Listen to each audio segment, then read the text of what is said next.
Hey guys, I hope everyone's safe at home and you're not going too crazy in these times. We've been getting a few emails and questions just around some tips and things to do while you're at home and when you're a little bit restricted, and it's probably going to be a little bit longer until you can get back on those BMX tracks. So hopefully in the coming weeks we can give you a few different tips and things that you can do throughout the day. And we're going to start off with, as you can see behind me with this extremely detailed whiteboard, is we're going to look at sprints. So we're going to break it down a little bit. We've got some video demonstrations at the end, and hopefully this just gives you something else to work on. So the number of sprints, we've got here between 10 and 15. This will be dependent upon whether you want to work on some shorter, sharper sprints or a little bit longer with less rest for a bit more endurance. The resistance, so you're going to be doing it on the road, incline, decline to work on either your strength or your leg speed, and you can even do the sprints on grass too. It's a little bit safer, and again it works on that strength. Flat, so we want to try and use flat pedals as much as possible. Anything higher cadence, you should put your clips on just for a bit of safety, but definitely the flats helps you with that nice smooth pedal technique and pedal efficiency.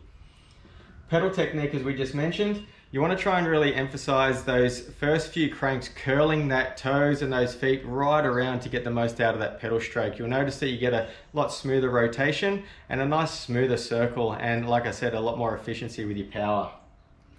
Strong upper body. So you see a lot of younger kids and a lot of riders when they're coming out of the gate, they'll weave a lot from left and right, and the same as when they're doing their sprint. If you can make sure their core and their upper body is really tight, and you'll see with some of the sprints I've done, you can even set up some cones to try and coach them into staying as straight as possible. Obviously a straighter line, it's going to be a lot faster.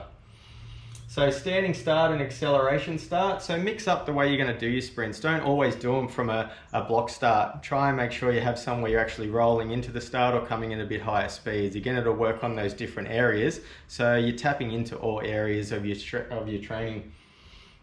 Recovery time, so 3 to 5 minutes. Again, this just depends on whether you want to be working on a bit more endurance, have a bit less rest. If you want to work on some sharper and more explosive sprints, have a little bit longer rest so you're recovered in between. But again, during this time, play around with that as well. And how many times a week? This is going to vary. Some of you still might actually have access to some public tracks. Some might be able to go for mountain bike rides or still get those skills. So you may only need to do sprints once or twice a week. If you're pretty closed down and you can't do anything at all, then you might want to do them more 2 to 3 times a week. All right, so what do you need for sprints? So here again, I drew this myself. Helmet, so it's always the most important thing to have on your head. Some gloves, it's always good to have gloves, especially when you start to get sweaty, and again that upper body strength is key. And obviously a bike. But even with the bike, you know, if you're getting bored in these times, you want to do something different. I know kids don't run much anymore, but you can even go out there and just mix it up a little bit, doing some running sprints. Areas to do it, so empty car parks, which there's a lot of at the moment. Netball courts, just make sure your council still is allowing people to exercise there. And housing estates, so new estates, when you go out the back where they're freshly built, there's a lot of nice smooth roads where houses aren't on there, and there's some empty streets. So again, try and make sure it's nice and safe. The distance, so anywhere from 10 to 40 meters, again, whether you're working on that shorter starting strength or whether you're going to work on a little bit longer to get up to speed and work on that top end speed.